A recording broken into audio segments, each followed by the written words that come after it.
française coulait en rade de Saint. À son bord, près d'un millier de soldats partis conquérir l'Irlande. La moitié périront dans le naufrage, les autres seront recueillis par les habitants de l'île. Tout de suite, vos informations locales. Le vaisseau, le Séduisant, qui partait rallier les Irlandais à la cause révolutionnaire et les aider à se défaire de l'oppression anglaise. C'est sans doute une pagaille dans la stratégie de diversion destinée à semer l'espion anglais qui provoqua le naufrage dans ces parages, il est vrai peu accueillants les soirs de tempête. Juste avant de couler, il a eu le temps de tirer quelques coups de canon pour attirer l'attention. Et donc des chaloupes de l'île de Saint se sont portées à son secours. Et ce sont pratiquement donc 700 survivants qui se sont retrouvés sur l'île de Saint.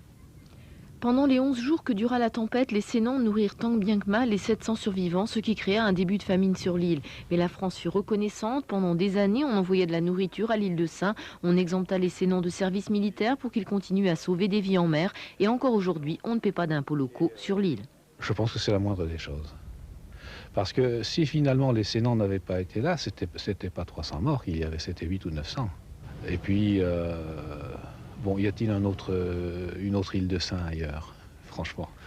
Mais toute médaille a son revers, pas d'impôts, cela veut dire pas de budget et donc des difficultés pour mener les projets à terme, notamment celui d'un musée, avant que les pilleurs d'épaves n'aient tout pris. On voudrait pouvoir sauver ce matériel avant qu'il disparaisse à la vue de tout le monde, avant que ces histoires soient englouties, mais pour de bon.